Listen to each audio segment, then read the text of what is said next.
Nous avons différents sujets très intéressants à vous présenter aujourd'hui sur notre ordre du jour que vous voyez.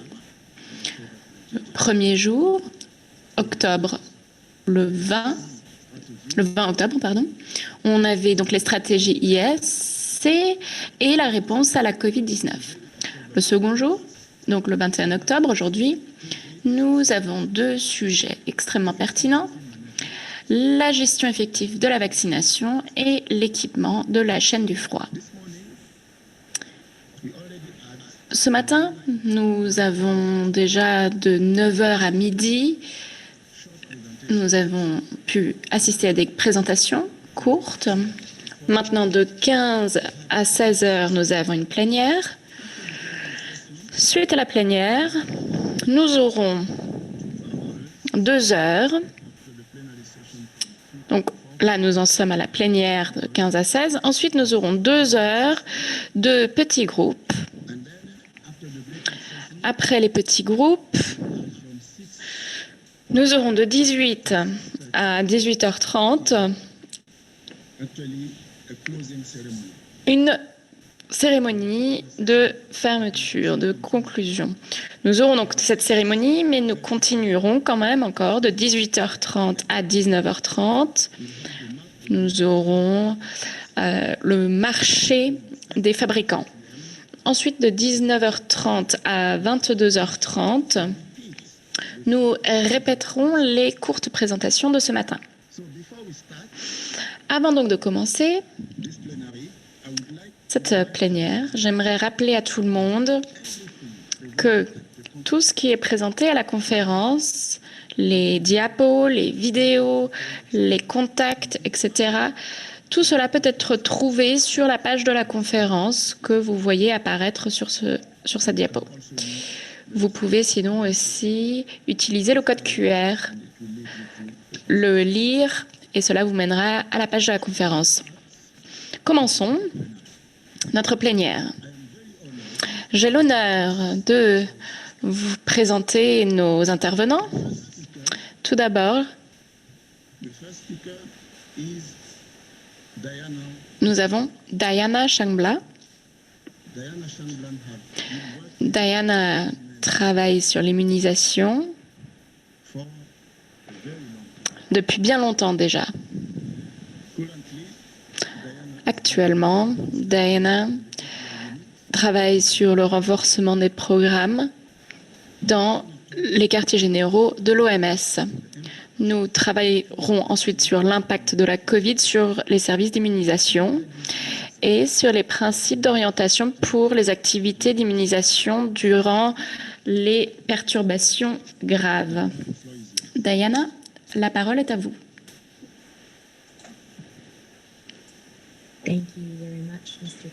Merci beaucoup, Monsieur le Président.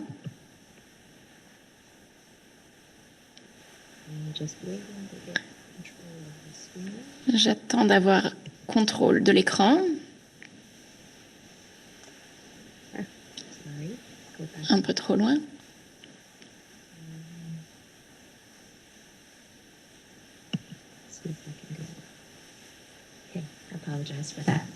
Excusez-moi. Donc, comme Saodo vous l'a dit, je vais vous présenter l'impact de la Covid-19 sur les services d'immunisation et les principes d'orientation pour les activités d'immunisation pendant les perturbations graves. Parce que nous avons vu que de nombreux éléments qui ont impacté l'immunisation ne sont pas seulement pertinents à cette pandémie, mais sont vraiment pertinents pour toutes les perturbations graves de programme. Nous avons eu des interruptions significatives du fait de la Covid, beaucoup de justifications pour cela, donc la réduction des transports, les problèmes par rapport aux fournisseurs de soins de santé, aux récepteurs de soins de santé. Donc ça a encore mis les populations à risque, encore plus à risque, et elles ont encore plus été en fait isolées. Il y a 2 enquêtes qui ont été réalisées de sondage en 2020 Nous avons eu 260 répondants à cette enquête de 82 pays. 65% d'entre eux sont représentés en Afrique. Et ce que vous voyez sur les diapos, c'est que si on regarde les activités fixes et les activités de diffusion, la suspension des services est beaucoup plus impactée pour les activités de diffusion que pour les activités fixes. Et universellement, il y a eu des perturbations dans toutes les régions de l'OMS, bien que certaines régions comme EMRO ont été plus touchées. La Moro a été donc plus touchée. Si maintenant, on rentre plus dans le détail et on cherche les raisons de ces perturbations, elles sont en fait dues au manque de pays des personnels de santé dans les différentes zones. Il y avait beaucoup de confusion par rapport à quel pays utiliser dans les programmes. Il y avait peu de personnel de santé disponible et il y avait aussi donc des restrictions de déplacement du fait du confinement. Il n'y avait pas trop de problèmes au niveau de la chaîne et de l'approvisionnement en fait des équipements. Au niveau de la demande, sans surprise, beaucoup de bénéficiaires ont été inquiétés du risque d'explosion à la Covid. Dans les établissements de santé, ils ont aussi eu des problèmes, comme on l'a vu auparavant, avec le transport et en fait se rendre pour recevoir les services. Donc il n'y avait pas trop d'incertitude par rapport à quand était le bon moment de se présenter au service d'immunisation. En plus du programme de l'immunisation et de leur enquête, donc il y avait un autre sondage qui a été réalisé sur la continuité des services de santé essentiels. Il y avait 124 pays qui ont répondu au sondage, qui ont donné leurs observations entre les périodes de mai et août. Et on voit ici que l'enquête confirme ce que nous avions vu avec l'enquête d'immunisation. Nous avons 65% des répondants qui nous disent qu'ils y ont eu des perturbations graves ou partielles au programme. Et dans les services d'immunisation en général, il y avait plus de perturbations que pour les services aux enfants malades, le traitement au paludisme ou au rubéole. Il y avait eu aussi plus de perturbations par rapport à l'accès aux services d'immunisation qui nous a été rapporté à 56% de perturbations graves ou partielles. Et là, nous voyons donc quelques observations régionales. Donc l'Asie du Sud-Est a un système de suivi continu, qualitatif, sur les services d'immunisation de routine autour des perturbations des campagnes de vaccination, ainsi que la demande de vaccination, la surveillance et les problèmes qu'elle encourt, et les politiques et orientations. Comme vous le voyez, la majeure partie des pays de la région ont arrêté les services à un moment, mais en général, on voit une image assez robuste, avec des perturbations plutôt partielles. Et de nombreuses activités ont continué comme prévu. Encore l'Asie du Sud-Est. Maintenant, quand on regarde les données quantitatives, l'immunisation reste intacte en termes de couverture. Et là, il s'agit de 2019 en bleu et orange, ça va être 2020. Si nous regardons maintenant la même période, donc, nous voyons que certains pays ont encaissé, donc ont montré une baisse importante au mois de mars, mais avec ensuite une reprise, sans réatteindre le même niveau que 2019, mais cela dépend vraiment des différents pays. Dans certains, il y a eu des baisses des services d'immunisation, mais une reprise agressive qui a ensuite dépassé même les chiffres de l'année dernière, au même moment. Pour les régions Ouest-Pacifique, nous avons aussi un suivi de la gestion des programmes d'immunisation, de surveillance de ceux-ci et des dynamiques observées. Nous observons aussi des problèmes. Donc, nous avons la suspension des écoles ou le report de certaines campagnes de vaccination.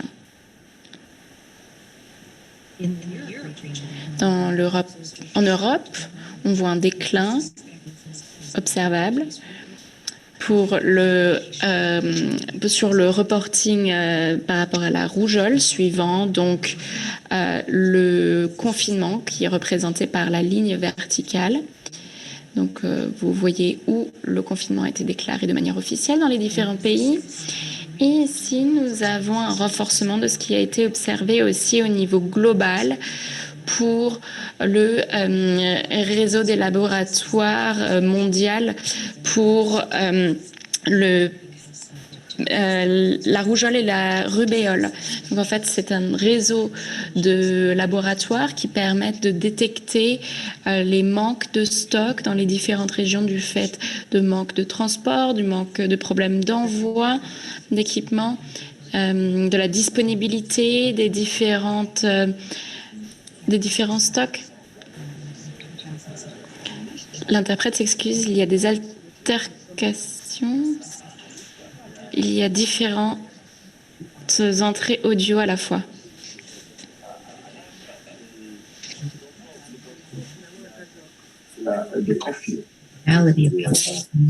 But it back when? How would they come back? Particularly here for measles, so I don't think that's perhaps the best comparative. Donc je pense que c'est la meilleure manière de comparer, mais quand on compare 2020 à 2018, donc les barres bleues et grises, on voit des baisses en termes de correction des spécimens dans les différentes régions de l'OMS. Comme je l'ai dit auparavant,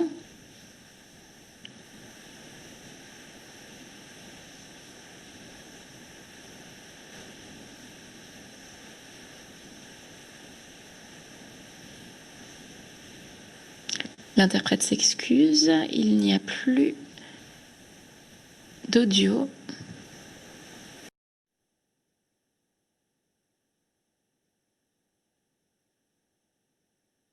Struggles for immunization to you to be able to download and observe yourself.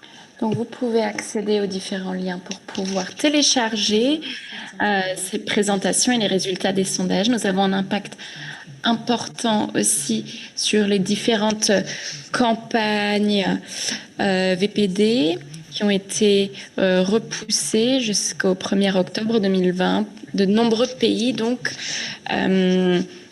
reportent ces campagnes. Cela étant dit, nous avons 13 pays qui ont réinstauré avec succès les campagnes.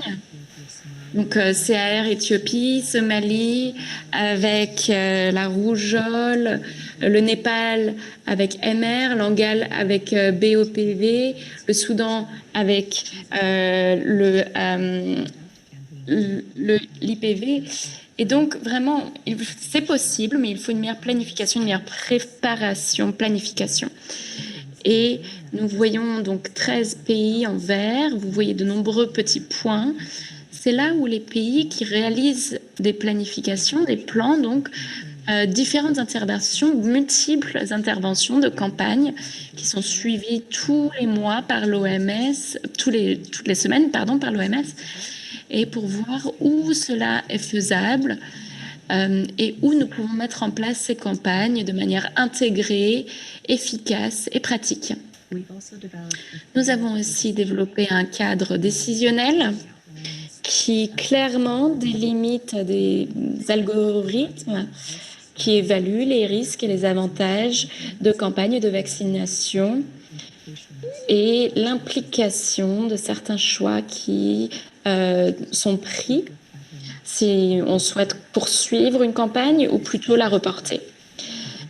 Et donc cela, il s'agit tout à fait autant des campagnes préventives que des campagnes de réaction, donc de résolution.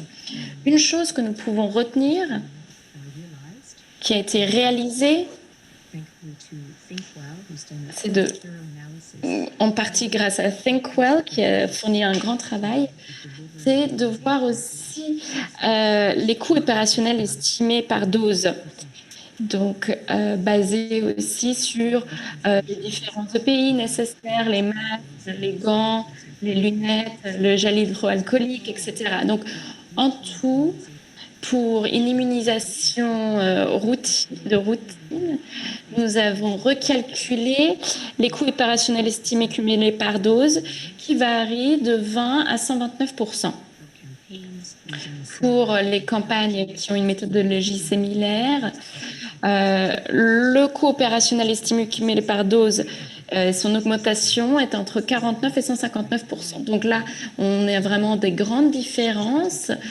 Mais en fait, ce qu'il faut retenir ici, c'est que les pays doivent planifier pour un budget supplémentaire qui est effectivement remarquable et important pour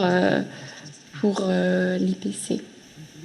Donc, nous avons ici les interventions de réduction des risques de la Covid et de la transmission en Éthiopie et une comparaison pré- et post-Covid. On voit qu'il faut organiser les campagnes anti-rougeole différemment.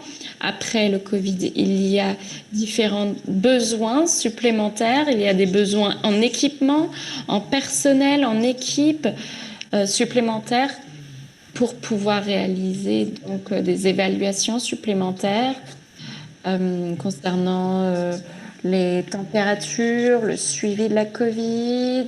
Il faut avoir à disposition plus d'équipements, des gels hydroalcooliques et des masques sur site. Donc là, vous voyez qu'en tout, il faut 3 jours supplémentaires pour mettre en œuvre les campagnes.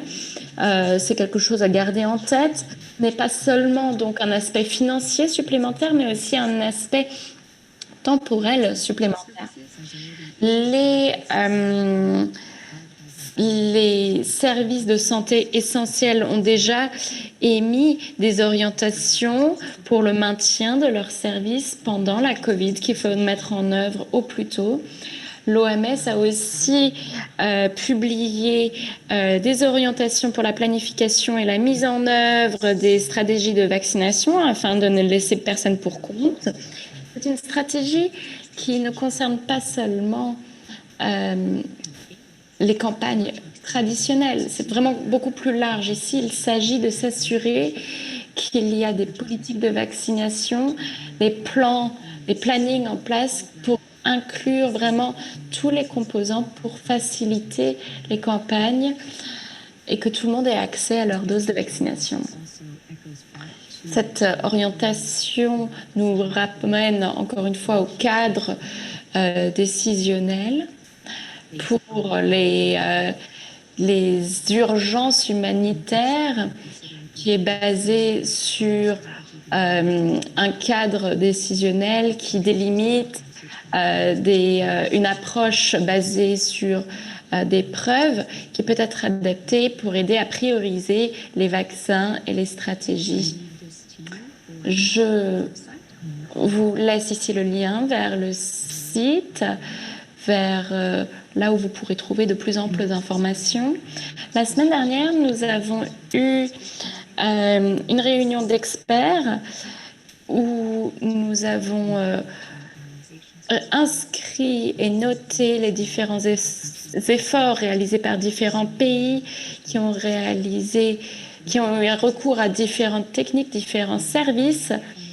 Dans les Amériques, nous avons différentes stratégies qui ont été utilisées, comme par exemple des endroits non traditionnels qui ont été utilisés pour l'immunisation, comme les magasins, les écoles. Nous avons aussi eu recours aux réseaux sociaux pour accéder au plus grand nombre de personnes. Dans les Afriques aussi, nous avons renforcé l'importance de la continuation de nos efforts.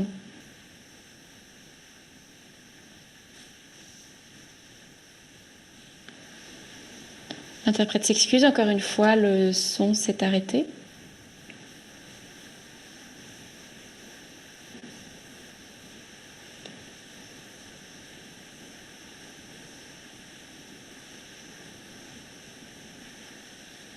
Essential immunization with local authorities and their NITAGs to conduct and resume service safely. Donc voilà les différentes stratégies pour remettre en place les différents services d'immunisation au mieux. Ici, nous avons donc un hub où les pays peuvent partager leurs apprentissages, comment ils ont géré cette pandémie de la Covid-19, ainsi que les différentes stratégies qu'ils auront élaborées pour réaliser les activités pendant cette période Covid. En conclusion, il y a eu des impacts immédiats négatifs de la Covid qui ont été mesurables en termes de programmes et de surveillance, de suivi. Nous continuons à observer cela. Nous avons eu des problèmes surtout de performance en mars-avril avec certains pays qui avaient encore des problèmes au mois de juin. Aussi en particulier à cause du manque de pays, des problèmes des travailleurs des soins de santé dans des fonctions primaires qui avaient des problèmes qui ne pouvaient pas se présenter au travail. Maintenant, une routine revient au niveau des campagnes de vaccination et nous espérons retrouver bientôt une nouvelle normalité en termes de travail. Nous avons déjà des signes visibles de rétablissement parmi différents pays et nous espérons pouvoir bientôt réaliser des campagnes de vaccination à grande échelle.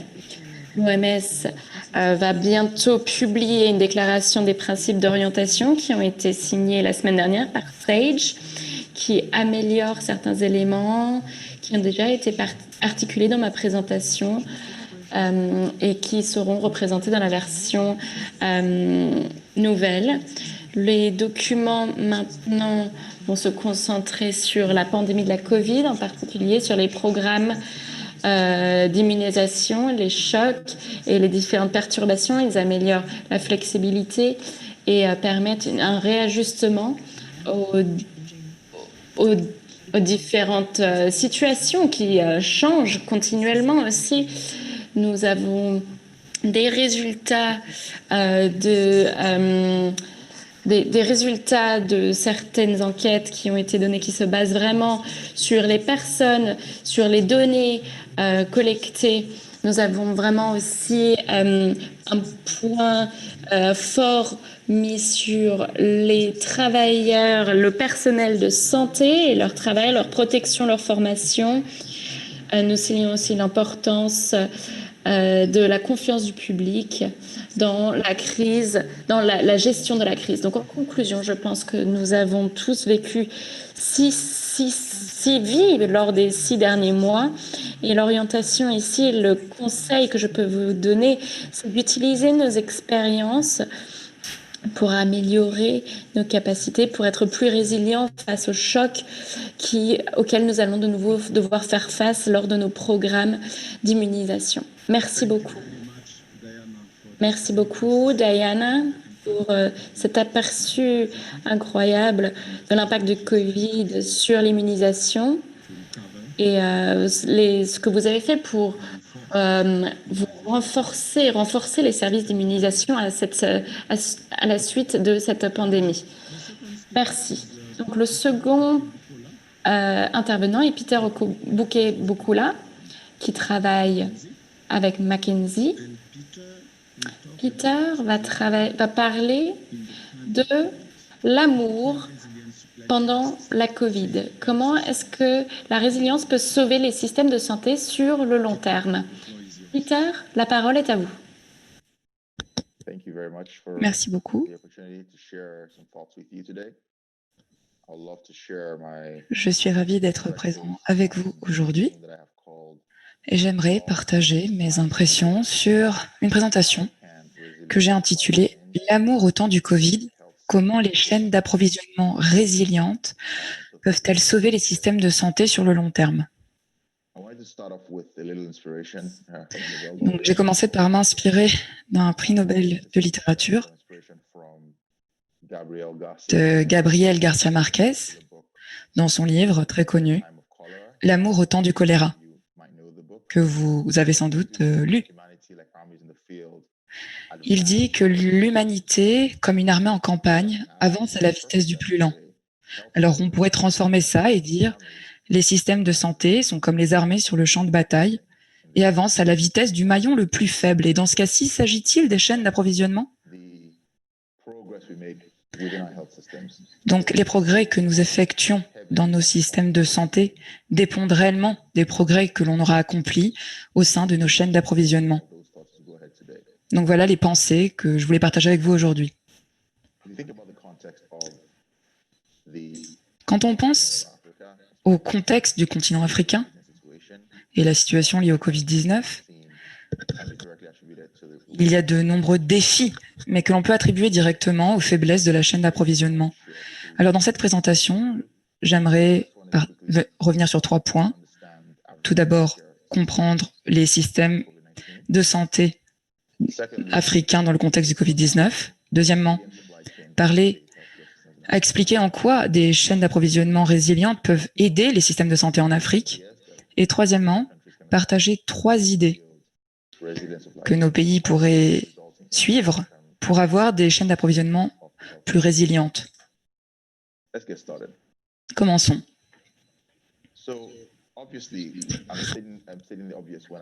Alors je sais que j'enfonce des portes ouvertes quand je dis que le Covid-19 a eu un grand impact pour nous tous. Mais surtout, il a rudement affecté les systèmes de santé africains.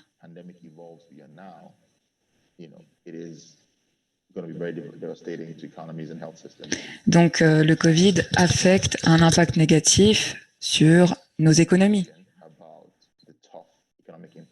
Donc nous avons déjà des informations sur l'impact économique négatif. Il y a eu beaucoup de pertes d'emplois, de pertes financières.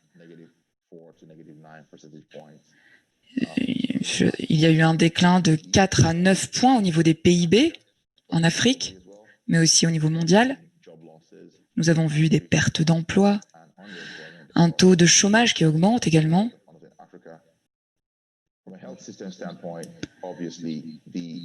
Alors du point de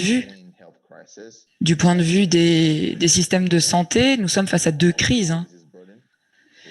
Donc, ce qui implique une lourde charge pour les systèmes de santé.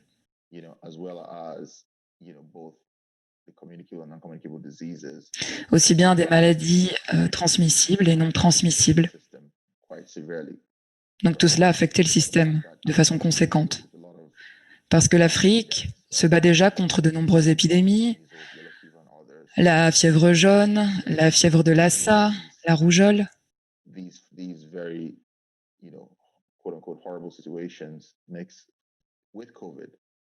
Alors, toute cette situation, tous ces éléments alliés au Covid ont pour résultat une situation tout à fait explosive.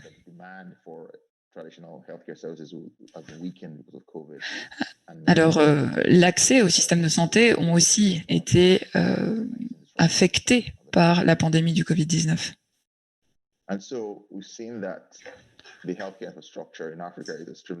Donc, on peut voir que le système de santé africain est débordé parce qu'il n'y a que 5 pays sur le continent africain qui puissent répondre à l'objectif de la déclaration d'Abuja, c'est-à-dire de dépenser 15% des ressources dans la santé.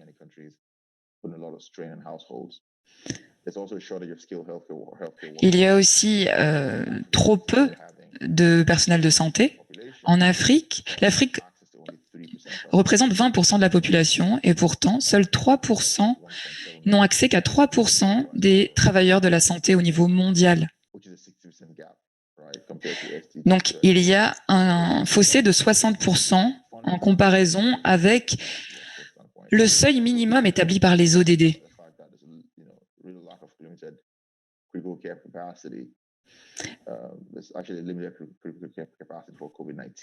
Et donc, on est confronté à un manque de capacité pour faire face au Covid-19. Il n'y a pas du tout assez de travailleurs de la santé par rapport au nombre d'habitants en comparaison au reste du monde. Donc, on peut voir que l'Afrique subsaharienne se trouve dans la pire situation. Donc, on peut voir que la situation est encore pire du fait de la pandémie. Étant donné la situation, on aimerait donner un petit peu d'espoir ici. Nous croyons que des chaînes d'approvisionnement résilientes peuvent aider à sauver les systèmes de santé en se basant sur 3 éléments. Tout d'abord, augmenter l'accès aux ressources de santé. Donc, il faudrait avoir une production plus locale, à la fois pendant la pandémie et après la pandémie. Il faut aussi augmenter l'autonomie et la résilience. Donc, réduire les chocs qui pourraient être provoqués par une limitation de la chaîne d'approvisionnement mondiale. Il faudrait aussi booster la relance économique. Donc, nous pensons que les chaînes d'approvisionnement peuvent vraiment aider à surmonter les problèmes. J'aimerais revenir sur ces 3 idées pour construire des chaînes d'approvisionnement résilientes en Afrique. La première idée est le concept de développer une chaîne d'approvisionnement sur le long terme. Le deuxième consiste à réfléchir à comment renforcer des partenariats stratégiques et troisièmement, produire des facilitateurs. Commençons par la première idée, développer des plans pour une chaîne d'approvisionnement sur le long terme. Je pense que chaque pays a besoin d'avoir un plan de chaîne d'approvisionnement qui souligne les besoins des produits de base et d'équipements, identifie les endroits où on peut les trouver et planifie l'importation ou la production locale. Deuxièmement, une forte collaboration au niveau national et régional pour essayer de parvenir à faire cela de façon durable, en fonction de ce qui est faisable dans le pays. Je pense aussi aux solutions logistiques avancées, poussées.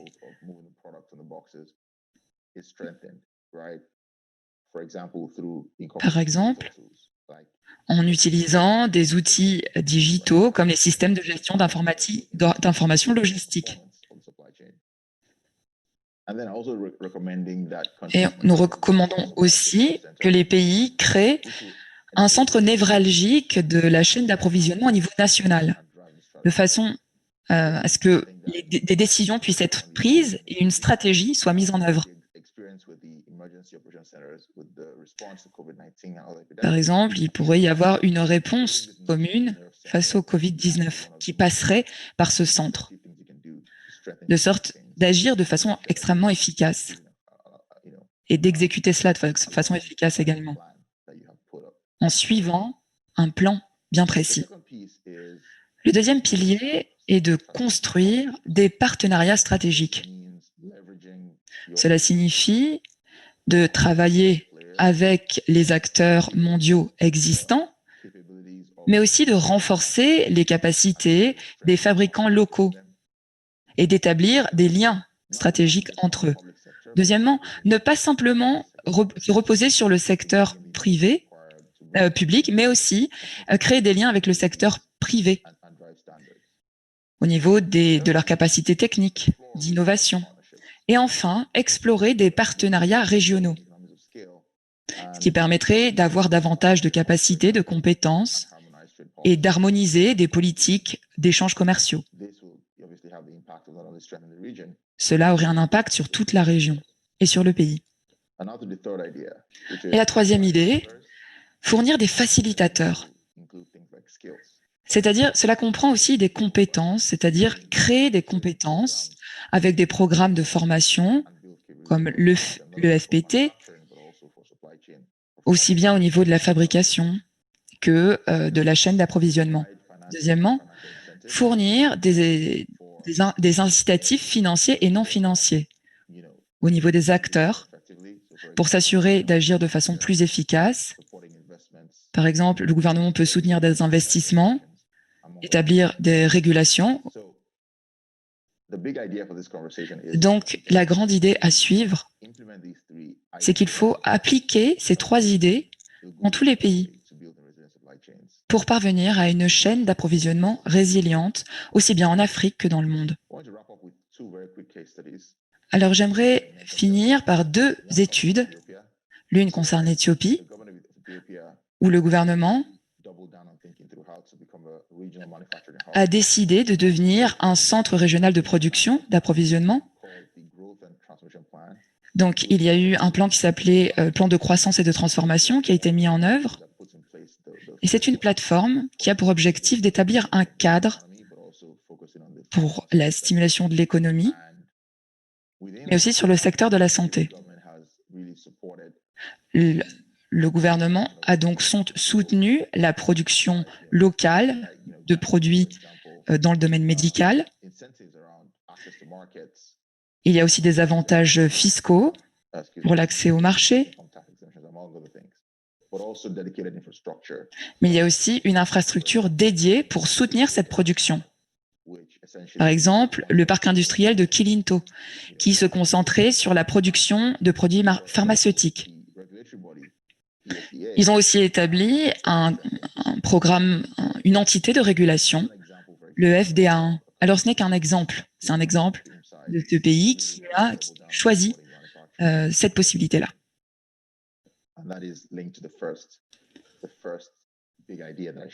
Et c'est en lien avec la première grande idée que j'ai partagée avec vous. Donc, le deuxième cas d'étude concerne le Nigeria et les outils qui ont été utilisés pour soutenir la chaîne d'approvisionnement. Le Nigeria a mis en place un système logistique à travers tout le pays, un système de gestion digital numérique.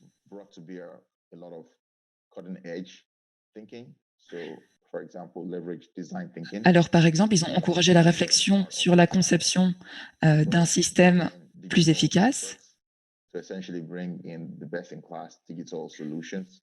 Ils ont essayé aussi de concevoir un système opérationnel,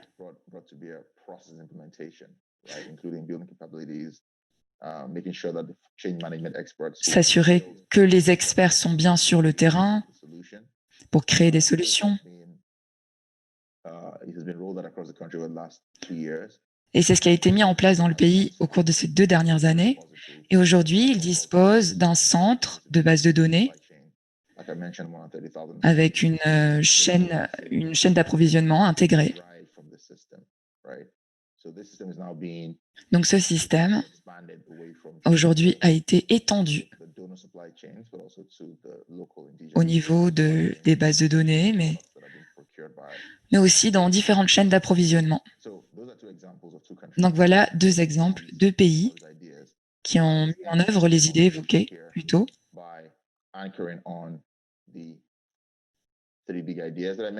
Alors voilà les 3 idées que j'ai mentionnées plus tôt. C'est-à-dire développer un programme de chaîne d'approvisionnement sur le long terme et aussi créer des partenariats stratégiques et fournir des facilitateurs.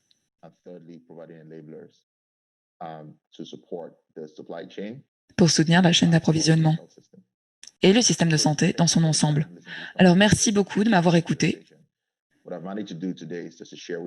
Alors, aujourd'hui, je voulais juste vous donner le contexte général des systèmes face au Covid et partager quelques idées pour renforcer la chaîne d'approvisionnement et les systèmes de santé sur le long terme. Merci beaucoup. Merci beaucoup, Peter.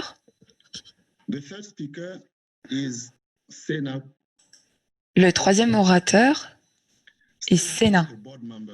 Sena Kwawu, qui est membre du conseil d'administration de Village Reach, qui essaie de trouver des solutions pour améliorer l'équité et l'accès au système de santé. Et maintenant, on va parler de favoriser la résilience dans un monde en mouvement. Merci beaucoup d'être avec nous et on vous laisse la parole. Jambo, en Swahili. Je voulais vous souhaiter la bienvenue dans ce groupe. Alors, le mot que j'ai utilisé, Jambo, veut dire bonjour en Swahili. Alors, votre engagement à renforcer le système de vaccination et de partager des connaissances et de coordonner des actions de vaccination n'est pas simplement moteur, ne nous inspire pas simplement, c'est aussi un véritable moteur à l'heure actuelle. Alors, qui je suis? Je suis Sena Kwawu, comme on l'a dit plus tôt, membre du conseil d'administration de Village Reach, dont la mission est de transformer les systèmes de santé dans tout le monde pour que tout le monde ait accès aux soins de santé dont il a besoin. Alors, notre expertise concerne le soutien de 43 millions de personnes en Afrique subsaharienne, au DRC, au Malawi, au Mozambique. Nous avons 200 membres du personnel et notre siège se trouve à Washington. Mon expertise concerne la chaîne d'approvisionnement et la logistique, l'aide numérique, la technologie, le renforcement du personnel et l'analyse de données. Alors, bien que je ne sois pas un professionnel de la santé,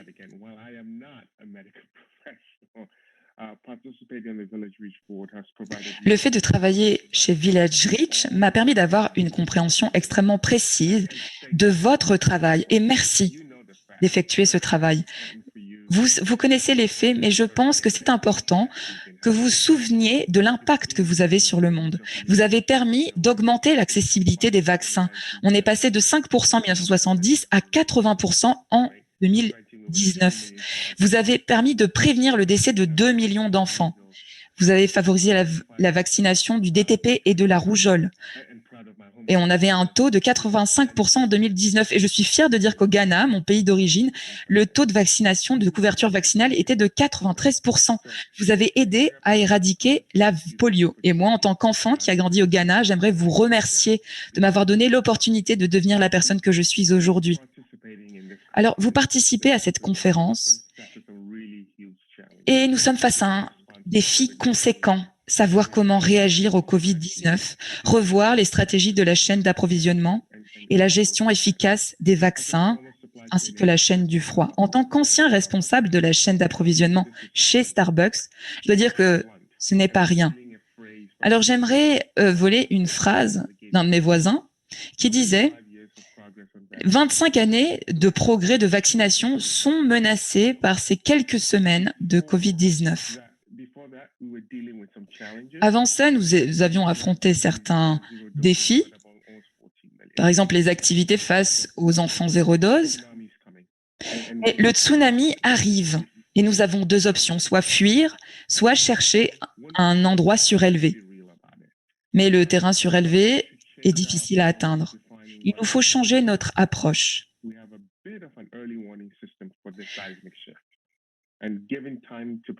Il faut que nous avons le temps de nous préparer.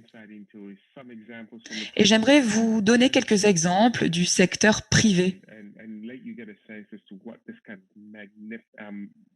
pour vous donner une idée du changement que cette pandémie peut engendrer. Alors, je sais que vous ne travaillez pas dans le secteur privé, parce que réellement, dans le secteur privé, aucune vie n'est en jeu. Mais bon, c'est juste pour vous donner un exemple. C'est une petite comparaison.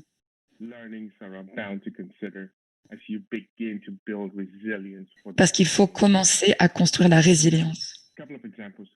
Je vais vous donner quelques exemples. Pendant la crise financière de 2008-2009, notre économie en est sortie plus forte. Nous sommes devenus beaucoup plus honnêtes dans le monde des services financiers après le krach du système. Nous avons été poussés à repenser les institutions financières et le service qu'elles devaient apporter.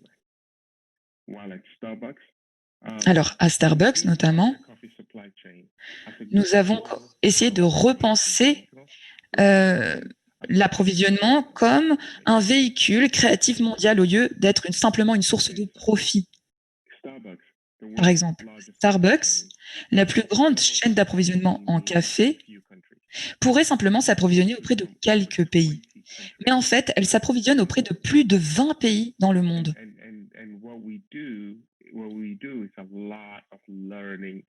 Et ce que l'on fait, c'est que l'on apprend et on réplique ce qu'on a appris.